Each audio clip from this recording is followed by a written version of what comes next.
नमस्कार दोस्तों, आप लोगों का स्वागत है आपका अपना यूट्यूब चैनल MSH क्लासेस पर। अगर आप प्रतियोगी परीक्षाओं की तैयारी कर रहे हैं तो यह वीडियो आपके लिए काफ़ी हेल्पफुल होने वाली है। तो दोस्तों, इसके लिए आपको वीडियो में अंत तक बने रहना है और वीडियो अच्छी लगे तो लाइक, सब्सक्राइब एंड शेयर करना ना भूलें। तो दोस्तों, आज हम आपको इस वीडियो में पॉलिटी का एक महत्वपूर्ण चैप्टर मौलिक अधिकार पढ़ाने जा रहे हैं। तो दोस्तों, आप लोगों से अनुरोध है कि वीडियो में अंत तक बने रहें। तो चलिए दोस्तों, हम मौलिक अधिकार की बात करते हैं। मौलिक अधिकार भारतीय संविधान की भाग 3 में वर्णित एक अधिकार है। मौलिक अधिकार भारतीय संविधान में USA की संविधान से ली गई है।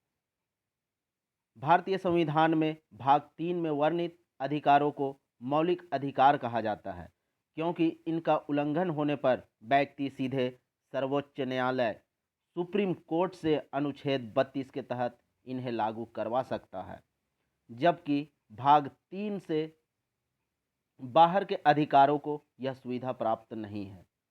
भाग 3 से बाहर के अधिकारों को लागू करवाने के लिए व्यक्ति अनुच्छेद 226 के तहत हाई कोर्ट में जा सकता है। कहने का मतलब है कि जो मौलिक अधिकार दिया गया है यह हमारे संविधान में भाग 3 में है और इसमें अनुच्छेद 12 से लेकर 35 तक है और यह USA की संविधान से ली गई है। ठीक है। और अगर मौलिक अधिकार का कहीं पे हनन होता है तो व्यक्ति अनुच्छेद 32 के तहत सीधे सुप्रीम कोर्ट जा सकता है। और अगर मौलिक अधिकार के अलावे अगर कुछ और अधिकारों का हनन हुआ है तो उस कंडीशन में व्यक्ति 226 के तहत हाई कोर्ट या फिर तो सुप्रीम कोर्ट दोनों जगह जा सकता है। लेकिन मौलिक अधिकार में ऐसा प्रावधान है कि अनुच्छेद 32 के तहत सुप्रीम कोर्ट में ही उसको मनवाया जा सकता है। तो चलिए दोस्तों, अब हम आगे देखते हैं मौलिक अधिकारों की कुछ विशेषताएं हैं। तो मौलिक अधिकारों की क्या क्या विशेषताएं हैं, उसमें हम लोग सबसे पहला विशेषता देखते हैं कि कुछ मौलिक अधिकार जो है वो भारत में निवास करने वाले सभी व्यक्तियों को प्राप्त है। तो कौन कौन सा है उसमें, तो उसमें है अनुच्छेद 14, अनुच्छेद 25 और अनुच्छेद 26।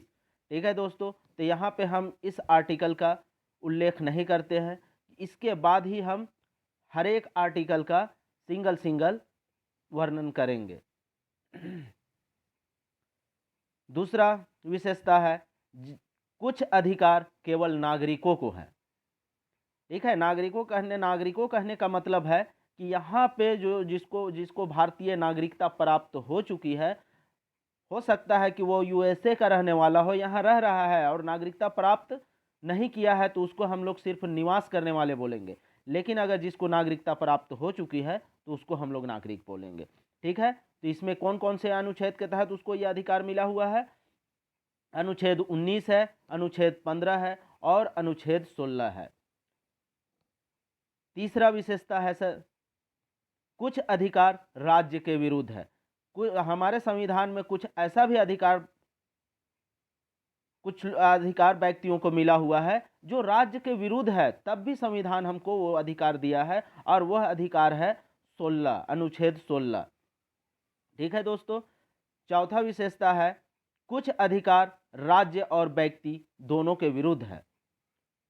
कुछ अधिकार जो है वो राज्य और व्यक्ति दोनों के विरुद्ध है, फिर भी भारतीय संविधान हमको वह अधिकार दिया है जिससे कि हमारे अधिकार की पूर्ति हो सके।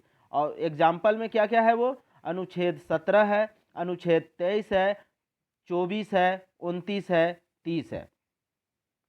पांचवा विशेषता है मौलिक अधिकार परिवर्तनीय है। भारतीय संविधान के मूल संविधान में 7 प्रकार के अधिकारों का उल्लेख था, लेकिन 44वें संविधान संशोधन के द्वारा संपत्ति के अधिकार को मौलिक अधिकारों की श्रेणी से हटा दिया गया।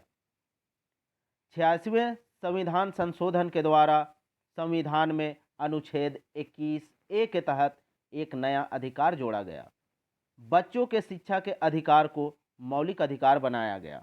वर्तमान समय में भारतीय संविधान में 6 प्रकार के मौलिक अधिकार प्राप्त हैं।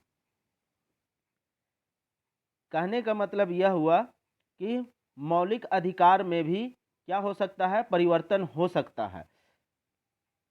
इसका जीता जागता एग्जाम्पल अगर हम लोग देखते हैं तो 86th अमेंडमेंट में क्या हुआ, इसमें एक संशोधन किया गया, अमेंडमेंट किया गया और उसके तहत 21A एक नया आर्टिकल जोड़ा गया जो बच्चों की शिक्षा से संबंधित है।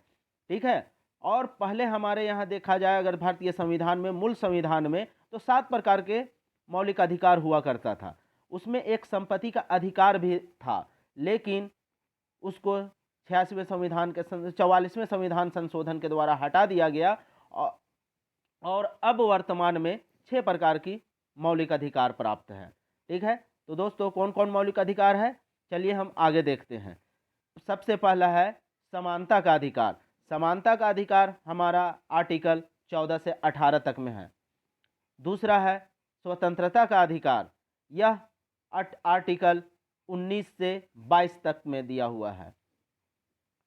तीसरा है शोषण के विरुद्ध अधिकार, यह 23 और 24 अनुच्छेद में दिया हुआ है। चौथा है धार्मिक स्वतंत्रता का अधिकार, यह 25 से 28 के बीच में है, जो धर्म से संबंधित अधिकार की बात करता है। पांचवा अधिकार है शिक्षा और संस्कृति का अधिकार, यह 29 और 30 अनुच्छेद में इसका वर्णन है।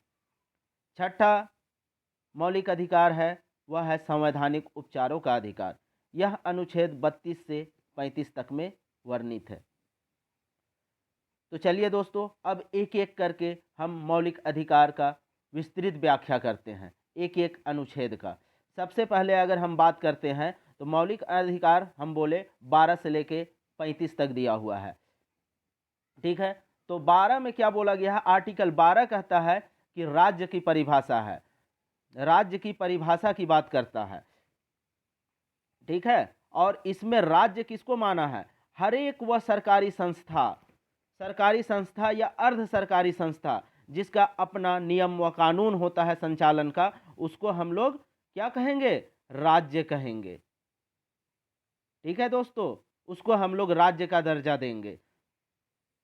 तो राज्य कहने का मतलब उसका एग्जाम्पल अगर हम लोग देखेंगे कि पॉलिटी में राज्य क्या होता है, तो राज्य एक स्कूल का अपना नियम कानून होता है, एक ऑटोनॉमस कॉलेज का अपना नियम कानून कायदा होता है, तो वह भी अपने आप में एक राज्य कहलाएगा। या फिर अलग अलग संस्था, कोई एनजीओ है तो एनजीओ भी अपने आप में एक राज्य कहलाएगा। ठीक है। इसी प्रकार अनुच्छेद 13 में बताया गया है कि यह जो राज्य की परिभाषा दी गई है यह अपरिवर्तनीय होगी, किसी भी हालत में इसमें परिवर्तन नहीं किया जा सकता है। इसके लिए कानून शब्द का बात कहा गया है। अगर कभी पूछ दे आपसे कानून शब्द की व्याख्या, कानून शब्द क्या उल्लेख किस अनुच्छेद में है, तो अनुच्छेद 13 में ही कानून शब्द का उल्लेख है, जिसमें कहा गया है कि अगर उस राज्य की परिभाषा को अगर बदला जाए तो वह कानून के तहत ही बदला जा सकता है, अन्यथा नहीं बदला जा सकता है। तो अगला अनुच्छेद हम लोग देखते हैं दोस्तों, अनुच्छेद है 14 में क्या बोला गया है, समानता का अधिकार दिया गया है। समानता का अधिकार के अंतर्गत कानून या विधि के समझ समानता और कानून के समझ समान संरक्षण पर बल देता है। कहने का मतलब है कानून के समझ समानता का अर्थ है किसी भी व्यक्ति को कानून के समझ कोई विशेषाधिकार नहीं है। दूसरा, यह मुख्य रूप से एक नकारात्मक अवधारणा है जो ब्रिटिश परंपरा की देन है। तीसरा, कानूनों का समान संरक्षण का अर्थ है समान परिस्थितियों में कानून को सभी व्यक्तियों के साथ समान रूप से लागू किया जाएगा। अपेक्षाकृत यह एक नकारात्मक अवधारणा है जो अमेरिकी परंपरा की देन है। तो दोस्तों यहाँ पे आप लोगों को ध्यान देने की बात है, क्योंकि हम लोग क्या आगे बात किए हैं कि मौलिक अधिकार कहाँ से ली गई है, तो मौलिक अधिकार हम लोग को पता है यूएसए से ली गई है, यूएसए की संविधान से ली गई है। लेकिन जो मौलिक अधिकार के तहत एक मेरा जो 14th अनुच्छेद 14th आर्टिकल में दिया हुआ है समानता का अधिकार, उसमें कानून के समझ समानता में जो बात कही गई है वह ब्रिटिश परंपरा, ब्रिटिश कानून के तहत ली गई है। तो यहाँ पे ये ध्यान दीजिएगा, कभी अगर पूछने में आ जाए तो इस तरह का भी क्वेश्चन पूछा जा सकता है। तो चलिए दोस्तों, नेक्स्ट आर्टिकल हम लोग देखते हैं। नेक्स्ट है आर्टिकल 15। 15 में क्या है? सामाजिक भेदभाव को निषेध करता है। केवल धर्म, नस्ल, जाति, लिंग, जन्म स्थान या इनमें से किसी एक के आधार पर विभिन्न स्थलों पर, जैसे दुकान हो गया, सार्वजनिक भोजनालय हो गया, सार्वजनिक मनोरंजन के स्थान, सार्वजनिक कुएं, सार्वजनिक तालाब, सड़क, स्नान घाट आदि में भेदभाव को निषेध करता है। इसके तहत 15 के तहत बोला गया है, कहीं पर भी जो सार्वजनिक स्थल है या सार्वजनिक कुछ भी है वैसा मनोरंजन के स्थान, तो वहाँ पे लोगों को धर्म, जाति, लिंग या जन्म स्थान के आधार पे रोकने पे हमारा संविधान इस पे पाबंदी लगाता है। और अगर इसका उल्लंघन होता है तो व्यक्ति को यह अधिकार मिला है कि अनुच्छेद 32 के तहत वह सीधे सुप्रीम कोर्ट जा सकता है। लेकिन इसके भी कुछ अपवाद है। क्या अपवाद है दोस्तों? तो इसमें अपवाद है, स्त्रियां हैं, बालकों हैं, अनुसूचित जाति है, अनुसूचित जनजाति है, अत्यंत पिछड़े वर्गों के पक्षों में कुछ विशेष प्रावधान किए जा सकते हैं। कहने का अर्थ ये हुआ कि इन लोगों को विशेष परिस्थितियों में कुछ छूट दिया जा सकता है या इन्हें रोका जा सकता है। नेक्स्ट आर्टिकल हम लोग देखते हैं, आर्टिकल 16। 16 में राज्य के अंतर्गत रोजगार में भेदभाव को निषेध करता है, लेकिन इसके भी कुछ अपवाद हैं। ठीक है, आर्टिकल 16 में कहा गया है कि अगर किसी भी राज्य में जो रोजगार है उस पे आप किसी भी आधार पे उस पे भेदभाव नहीं कर सकते हैं, सभी को वहाँ पे बराबरी का हक मिलना चाहिए। लेकिन इसके कुछ अपवाद हैं, तो उसको हम लोग देखते हैं। पहला, सामान्य पिछड़े वर्गों के लिए विशेष प्रावधान किए जा सकते हैं। इसी अनुच्छेद 16 में ही क्या कहा गया है कि सामान्य पिछड़े वर्गों को विशेष प्रावधान किए जा सकते हैं। कहने का अर्थ ये हुआ कि उन्हें छूट दिया जा सकता है, यह कहना है अनुच्छेद 16 का। अनुच्छेद 16(4) सामाजिक रूप से पिछड़े वर्गों के नागरिकों के लिए विशेष प्रावधान की अनुमति देता है। इसके आलोक में 1953 में कालेलकर आयोग या प्रथम पिछड़ा वर्ग आयोग बनाया गया। ठीक है दोस्तों, तो यहाँ पे आपको याद रखना है कि 1953 में कौन सा आयोग बना? कालेलकर आयोग बना। इसे हम प्रथम पिछड़ा वर्ग आयोग भी कहते हैं। ठीक है दोस्तों, और हम लोग आगे देखते हैं कि ये जो अनुच्छेद 16(4) है, यह 2017 के CGL SSC जो सेंट्रल लेवल का होता है उसमें यह क्वेश्चन पूछा था, इसलिए आप लोग इसे ध्यान से देखिएगा दोस्तों। ठीक है, नेक्स्ट है 1978 में द्वितीय पिछड़ा वर्ग आयोग या मंडल आयोग का गठन किया गया। मंडल आयोग की सिफारिशों के आधार पर राज्य के अधीन सेवाओं में पिछड़े वर्गों के लिए सीटों का आरक्षण किया गया है। ठीक है दोस्तों, यह जो है 1978 में द्वितीय पिछड़ा वर्ग या इसे ही मंडल आयोग के नाम से जाना जाता है। यह क्वेश्चन बहुत बार पूछा गया है, हर एक PCS के एग्जाम में यह क्वेश्चन पूछता है, यहाँ तक कि रेलवे का यह पेटेंट क्वेश्चन में से एक है। अब आर्टिकल 16 का कुछ अपवाद है दोस्तों, उसको हम लोग देखते हैं।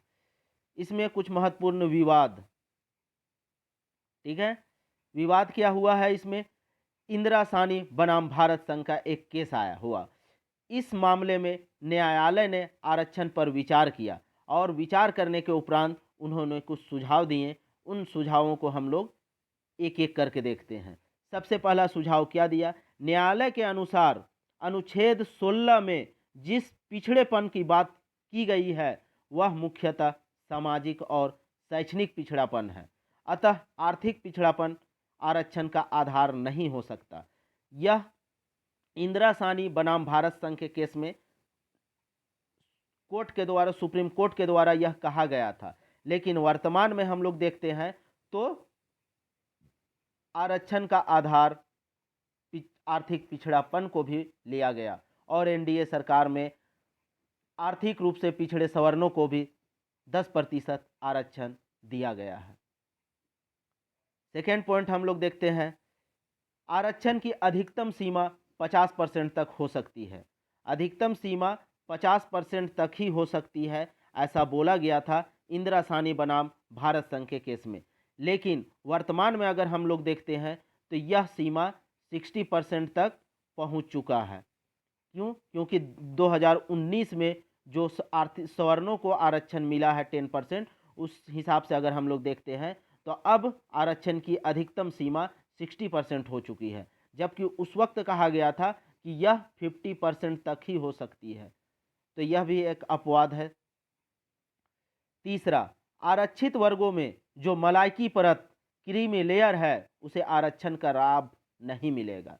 कहने का अर्थ ये हुआ कि जैसे हम लोग आरक्षित वर्ग में किसको किसको जानते हैं, एसटी है, एससी है, ओबीसी है। अगर ओबीसी, एसटी, एससी में भी अगर किसी को कोई आर्थिक रूप से सक्षम है तो उसे आरक्षण का लाभ नहीं मिलना चाहिए, यह कहा गया था। लेकिन वर्तमान स्थिति में यह होता है कि वास्तविकता कुछ और होती है।